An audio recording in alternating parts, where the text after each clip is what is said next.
Art Talk Rewind, a podcast series by Luxembourg Art Week. This series revisits the art talks that took place at the fair, where partners and guests explore key questions shaping contemporary artistic creation and the art market.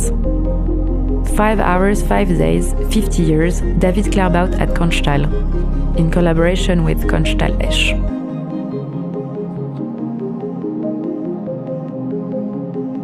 Hello and welcome, dear guests, to this talk organized by Luxembourg Art Week and Konschthal Esch, together with David Claerbout and Ory Dessau. My name is Christian Mosar. We are going to talk about the works and the current exhibition of David Claerbout at Konschthal Esch. Konschthal Esch is a relatively new art space, art center in Esch-sur-Alzette in the southern part of Luxembourg, and we are lucky to have a major show by David Claerbout showing mainly works in moving images. But we also have a booth here on Luxembourg Art Week as an institution, and we present the drawings of David, which are correspondent to several of his works in moving image. The exhibition is not a retrospective, but has a very special structure, which is unique up until now in the way David shows his works, because there is a time lapse or a time bridge, which we are illustrating throughout different works, and David will certainly get back to this. I'm very happy that we are doing this show, which is accompanied by a publication. We do a lot of publications at Konschthal, and we always ask different authors to work with the artists or the theme of the exhibition that is shown. These are not coffee table books, but textbooks which we publish. It's an author's work, and Ory Dessau, who is the co-curator of this show, has written a very interesting book with new perspectives on older but also very recent videos and films of David Claerbout. Now I wanted to jump into the subject, which is very important for the exhibition, but in general for David. It's the theme of time in your work and how you use and work with time, with the expectations of the visitor on time and how they are used to look and watch at moving images. But let me ask you first, what's so special about for you for the presentation in Esch at Konschthal? That's to me. I think what you have in Konschthal is you have a lot of space. And in my work, you have a lot of time. And when we were doing the planning for this exhibition, we realized actually it's a place that's very generous on both of these levels. And on top of that, we have 2 floors which resemble and actually which really characterize the Konschthal Esch. 2 floors that really resemble. So then came, I think it was your proposal, to jump floors and jump time. Show some of the works twice with a different, let's say, a space-time in between them, which can be a little bit confusing for visitors. But at the same time, it's also unorthodox. I realized if you show so much work, there's a particularity about the motifs that come back, the subject matters, the rhythm, which I think I didn't have the occasion to work with before in any of the exhibition, even the larger ones. The thing is, we have around 15 films shown on different levels at Konschthal, and there are films like the one called Olympia. We have 2 floors, the second and the third, and the Olympia movie, which shows the architecture of Werner Marsch of the German Olympia Stadium for 1936, a moving image, a projection, is repeated 1 floor above. Same projection, same size, same space, but in a different time of the movie, of the moving images, years and years later, because you worked on this. Could you give us some words about Olympia, maybe, Ory? Thank you, Christian. Thank you, David. Maybe to give a general overview on our decision to show 4 works 2 times, one of which is Olympia. We show on the second floor the picture of Olympia on the time of its launch in 2014. And then we show it how it is today, according to the model you created 11 years later. So we have this time gap, and the work is supposed to continue for 1,000 years, which somehow, of course, echo the 1,000 years Reich of the Nazi regime. So you have this 11 years gap, and somehow, David, you made Olympia live in its own time and space. It is the real-time disintegration of Olympia, but nevertheless, the way you show it, the way you handle it, is within its own capsule of time and space, as if it is unattended, unvisited, unmaintained. Can you maybe tell a little bit more about it? It's something I think you will notice more often is the absence of the human orchestrator. And with Olympia, I sort of subcontract the work to software. And it's interesting when we think about software, we always think about this force that goes forward automatically without human interventions, which is, of course, in both cases, it's wrong. But the idea that humans are not part of the equation in the passage of time in Olympia, this was when we were developing Olympia, an important question that a biologist asked me: do you want to develop it over 1,000 years with or without people? And immediate response was without people. And he says that makes a big difference in the development of the work. And the without people is also the promise that the software can do all the work on its own, which, as you can guess, is really not true. The work, what's exactly happening with software is that it gets stuck very quickly. You have to constantly update it. But somehow software, in its sort of larger meaning, promises that there is no human intervention, that it stays away from hardware, and that it's a pure mental process, or a process that is really deliberated from the weight of history. It's actually, I would say, one of the few truly modern processes that are still with us today. All the rest have vanished, including, of course, all the early 20th century utopias, including the 1,000-year Reich. And that's really the metaphor that's at the basis of Olympia. So literally, as a visitor, what we're doing there, we're watching the grass grow over the ruins of Olympia. In general, your movies have sometimes a very large time span. How is a visitor supposed to visit your exhibition? Do you have to have a lot of patience, or how do we visit and look at your movies in an exhibition? When I imagine us looking at the exhibition, I imagine us looking at people looking at the exhibition. So not effectively spending so much time in front of the works necessarily, but taking it home. And I think the time after the exhibition is at least as important as the time in the exhibition. But of course, you are right, Christian. We have works that are with immense time span. We just spoke about Olympia, that is supposed to last for 1,000 years, but you are committed to maintain it for 25 years.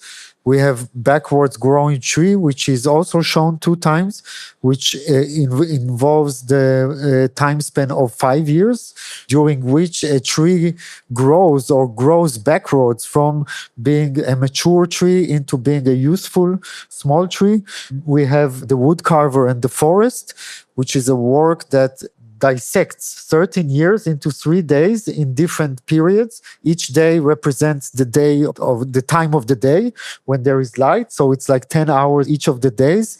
And we have Bordeaux piece, which is 13 hours. Also shot during a period of 1 month during the daytime, according to the rotation of the sun or the earth in relation to the sun. Can you please elaborate on it? Yes, Olympia goes back to a very long time. We're around 2003. But already then I had developed this notion that there is something like too much time. And I was wondering, what is too much time in an economy of film where time is expensive and where a production team will do its very best to valorize the time as much as possible. And I realized in works like the Bordeaux piece that what happens when we give the time for free from morning till evening, when there's no longer the cinema contract, and when you're supposed to walk in and out. And I'm particularly happy that to be able to show in a non-monetized exhibition where you don't pay an entrance fee, but where you can come back several times. So that would be sort of the ideal utopia. And you can already feel that, of course, these works in biennales and what have you are highly problematic. You were talking about duration of productions, the cost. There's one special, very peculiar example, which is The Pure Necessity, which is a movie David made, which has the aesthetics of a 1967 Disney movie called The Jungle Book. David did not take excerpts or passages from this movie, but he created something completely different. Could you just give us a short notion of what The Pure Necessity is and why it doesn't last for 60 minutes as you intended to? I wanted it to be exactly 60 minutes and synchronized with the watch, which would be the moment where the girl comes and fetches the water for her home or for her mother. In the original movie. In the original movie. And then she discovers Mowgli. Mowgli falls out of the tree into the water, and then in the end they walk home together. And I thought there's no better definition of boredom than that. And of course the clock, it could also be a definition of boredom. So my ambition was exactly every 60 minutes she comes out singing, and then we run out of money. So I had to, I was forced to reframe what is 60 minutes back into 54. Because it's a traditional layer by layer produced animation film. You had a team of a lot of people working on this. We spent 1 year and we spent everything that we had. And at one point the money was up and my patience was gone. And we said, we'll just stick with 54 minutes. The Pure Necessity is a movie where you see the animals of Jungle Book in retirement. They're sitting around, they don't have to sing anymore, to dance, there's no script. They're just sitting there and waiting for time to go by. And you're in front of them and you're kind of confronted with this. Yes, it's the idea they have continued to live since 1967 and we find them back much older. You know, like you will have, if you have an Android phone or whatever, you get these, do you remember this actor? And look how they look now. This kind of rhetoric. Like you find them back old and saggy and bored and impoverished, of course. I love both literal but also metaphorical bridges of time. And you represent the time passing between the original release of the film from 1967 until the year your film was released, 2016, and somehow you try to represent it in the film that you did. So you slow that you on the one hand you redrew all the frames of the film, of the original film of Disney, but you removed Mowgli, and then you slow down the pace, the speed of the movie in order to represent aging and the passage of time.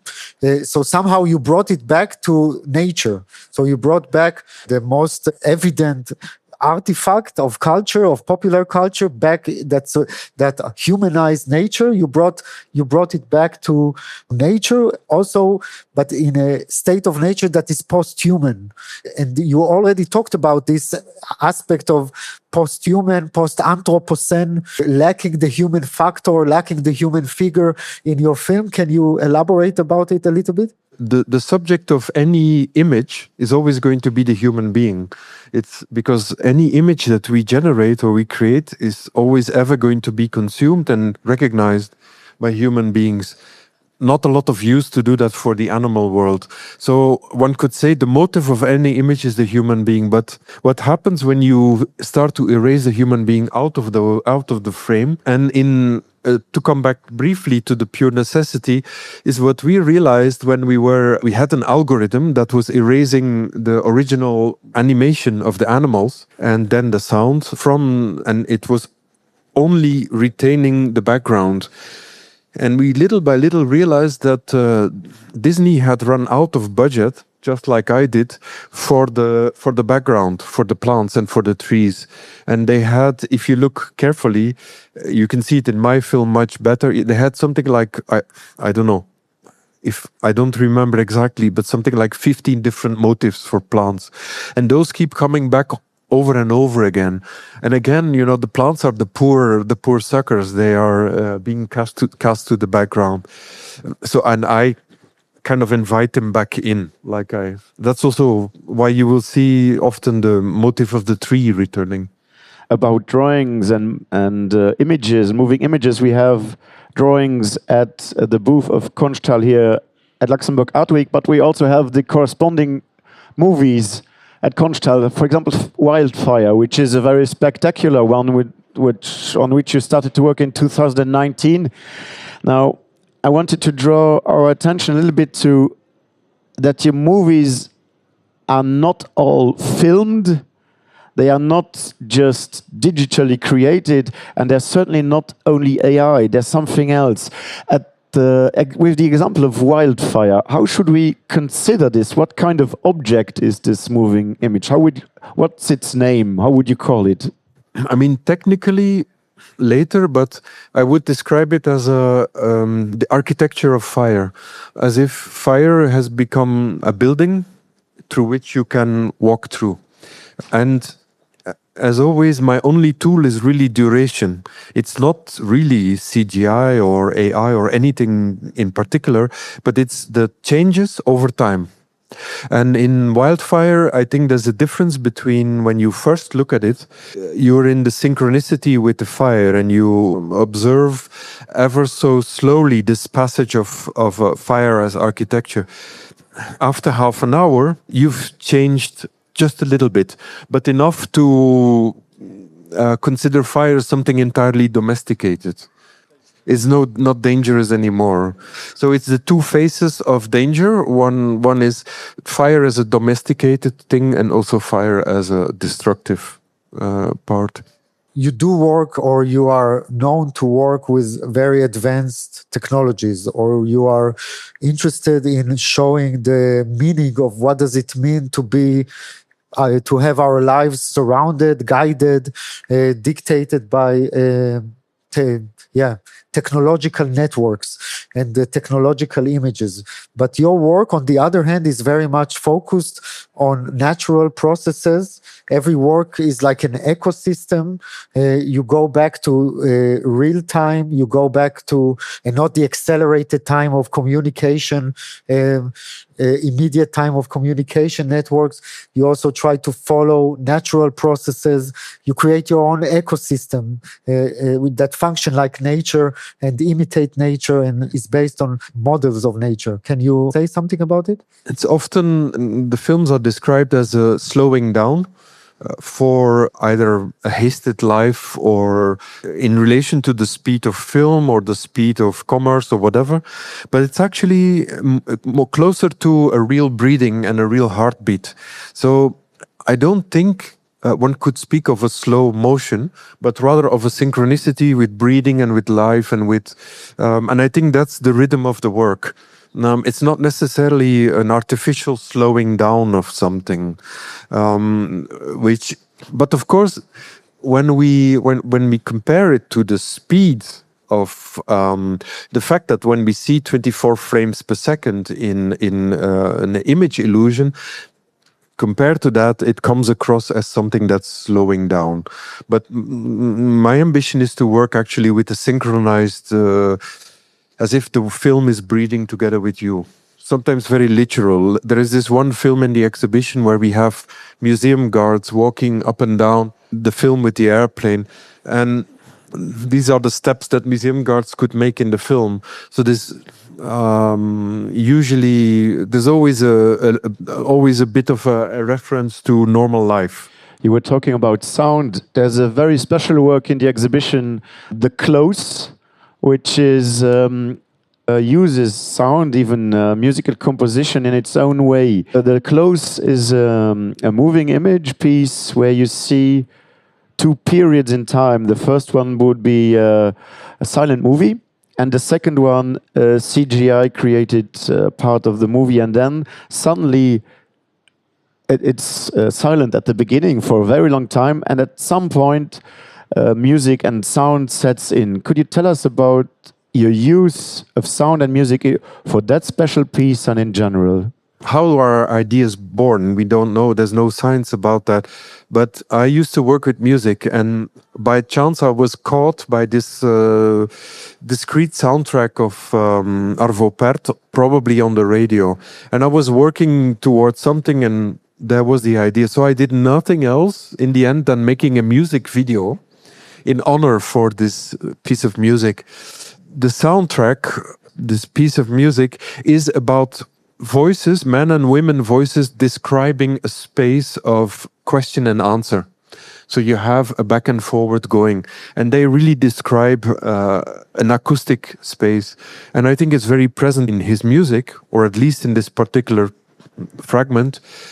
And I had images in my head of people around before the time of the talkie, before the time when movies were had soundtrack associated with them, where people actually didn't have a voice literally, technically, but they also didn't have a voice politically.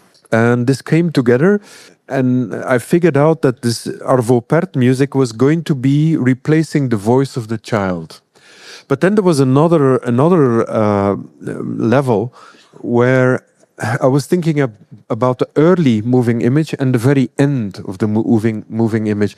And you may be wondering, what is the end of the moving image? Because it feels like we are right into it. But we are definitely moving towards the end of moving images supported by optical devices. And we're in a fast pace moving towards a confident system that we built up to get with images that are built by data that have no optical origin anymore. Huh? No lenses anymore. No lenses. And if you look through the whole close, you will see that it makes this journey from the beginning of film history towards that conclusion. But maybe we need to say a little bit more about that, because your work masters this blurring of the difference between motion image and motionless image.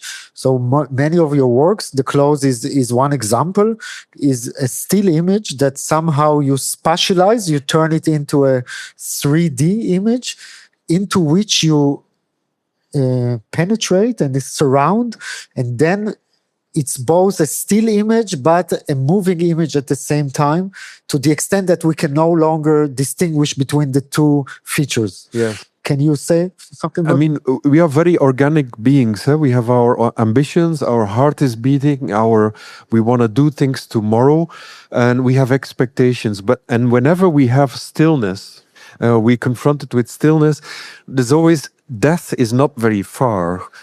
Because it's always like a stopping of life. And this is a characteristic on photography, that very early characteristic of photography, is that you had two camps, one debating about, now we can grasp life forever, and the other said, no, this is death forever.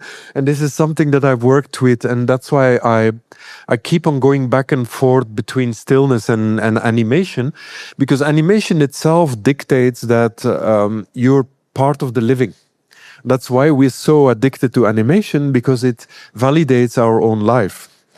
And so it's in between those two worlds that I venture. But somehow also it's not just the living and the dead, it's also the hereafter, which is both life and death at the same time. A work called The Oil Workers at Konschthal.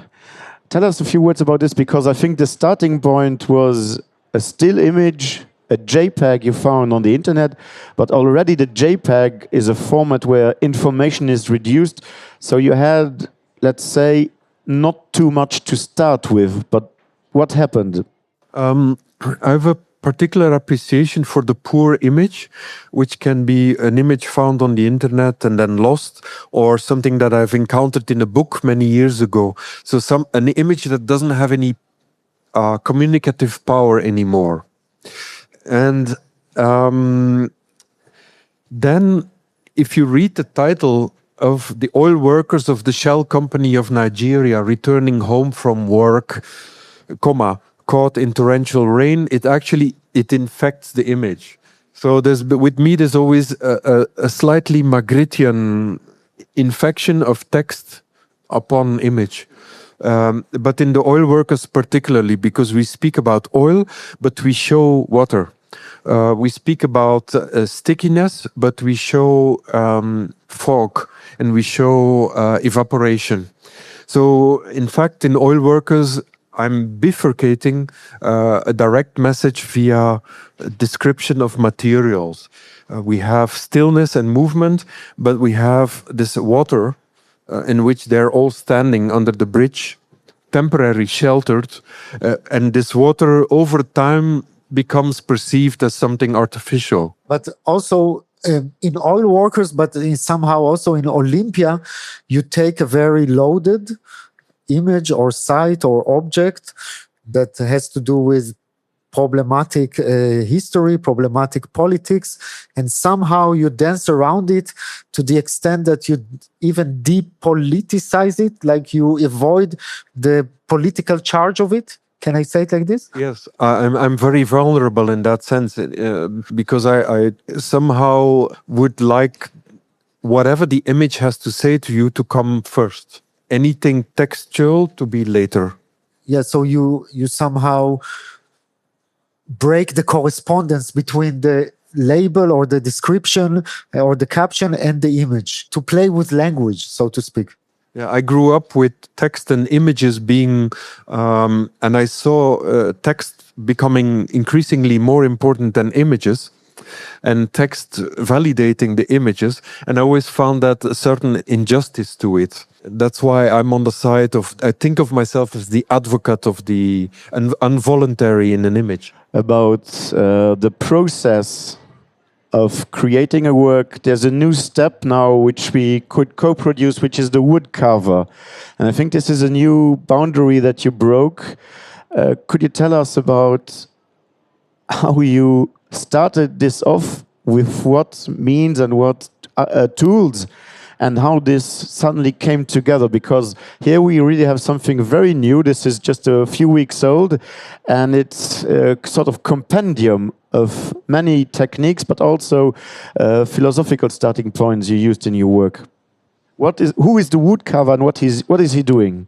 Figures like the woodcarver, you can find them plentiful on the internet.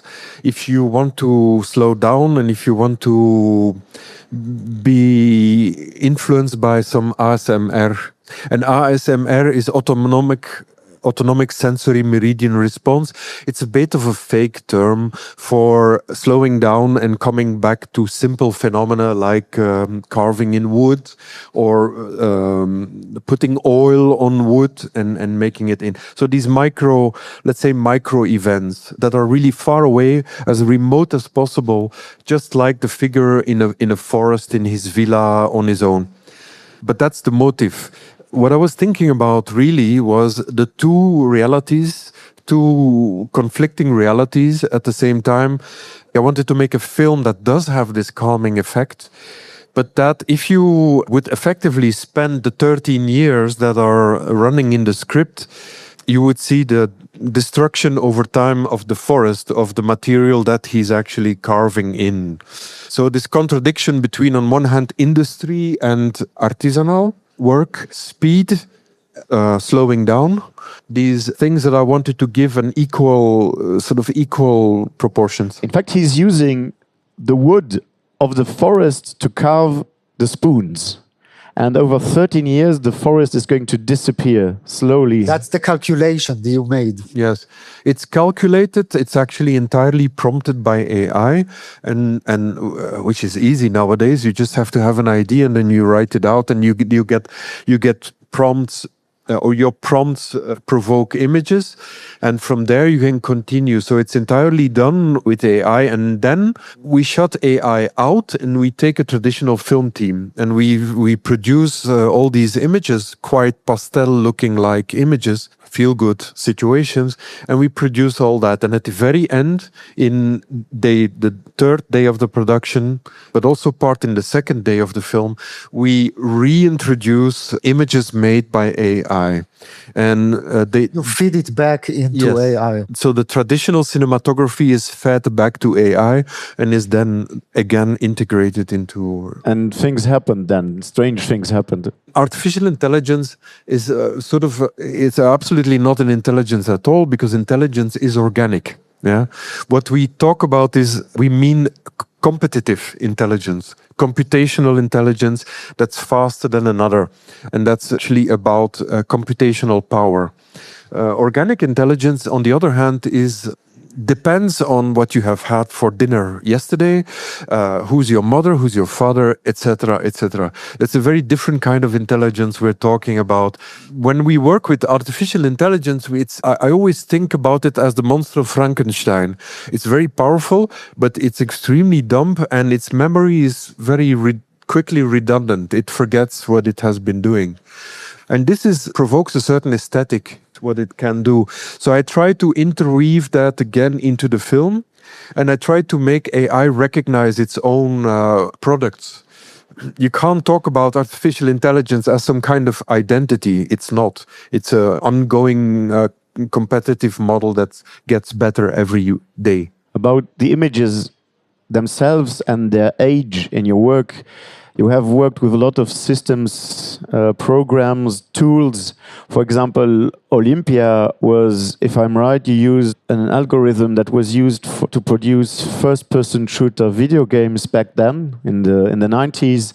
Then we have other works like The Travel, where today one might recognize the CGI works. And how do you feel about the age of your works and their changing aesthetics? So I grew up in the middle of the 1980s until the middle of the 1990s.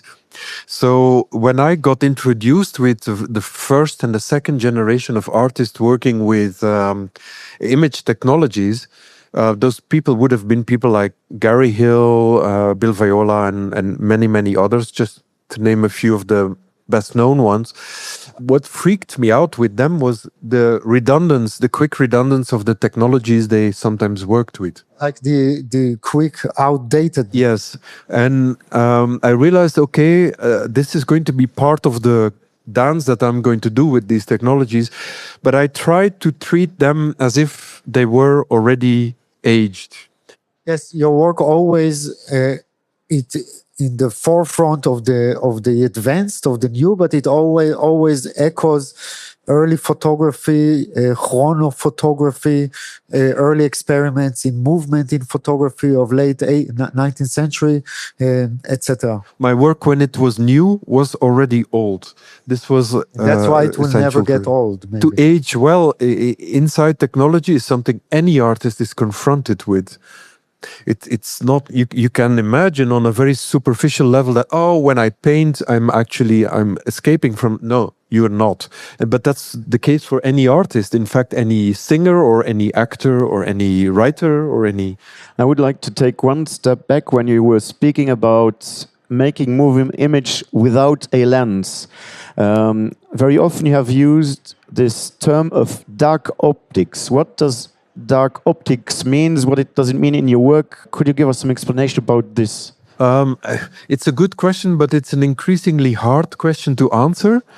Because when I started thinking about dark optics, let's say 15 years ago, we were in the middle of the CGI revolution and of the gaming revolution and of the fact that actors were starting to get increasingly upset with the fact that they had to act in front of a green screen and no longer were entering into a relationship with their fellow actors, which is problematic.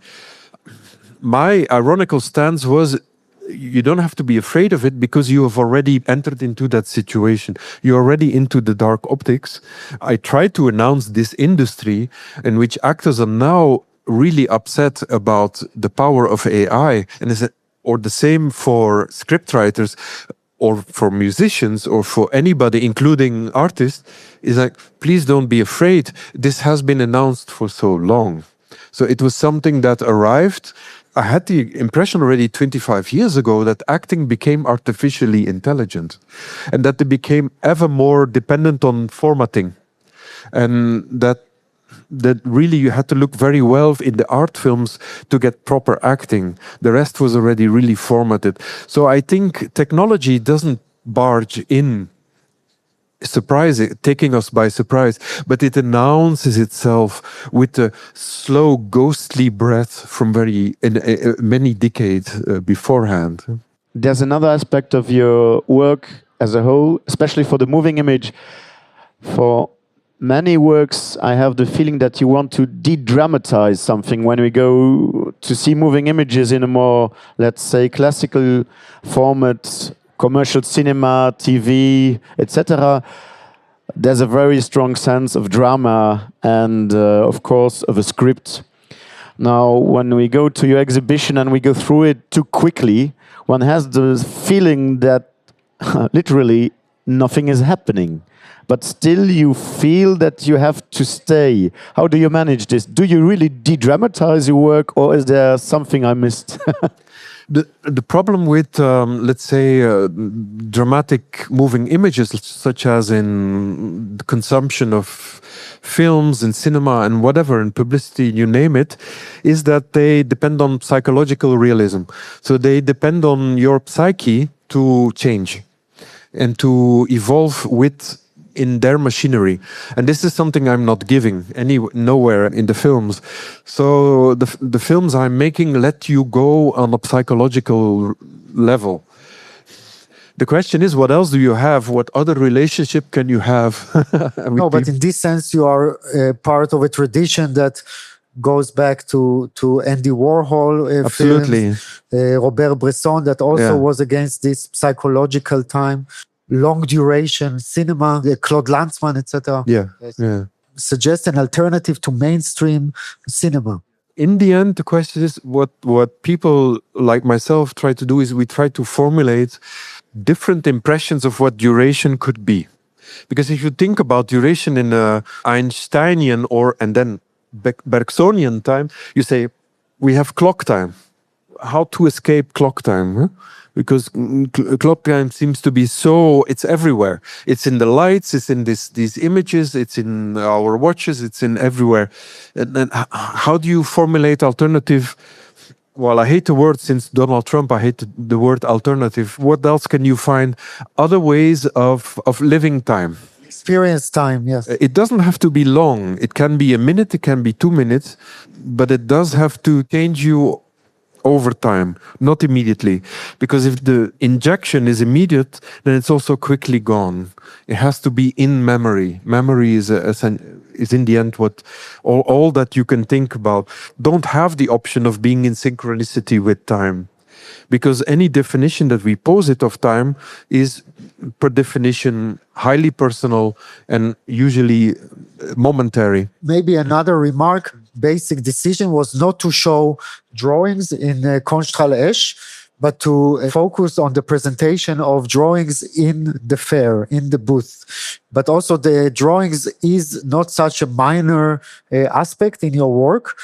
Also problematizing again this blurring of distinction between motion and motionlessness, but also somehow widen the idea of the complete work, of the finished work. Some of them you make before, some of them you make during, some of them you make after. Are they a storyboard or not? No. Of the ones that we have hung here in the booth of the Konschthal, only one drawing is a storyboard drawing. All the others are made during the color grading process of the films, where we are matching drawings with color grading in the computer. It's both working on the level of the preparation, but also on the level of real-time adaptability or adjustment, but also somehow post-factum action. And it's also me getting to terms with my own ambitions as a draftsman. Which you were trained as. Yes, and after 35 years, I'm getting back to my roots in a way. But not like the wood carver that tries to go back to some yeah. Maybe I don't know. Thank you very much, Yes, Christian. thank you. David. Thank you, David. Thank you. Thank you, Ory. Thank you.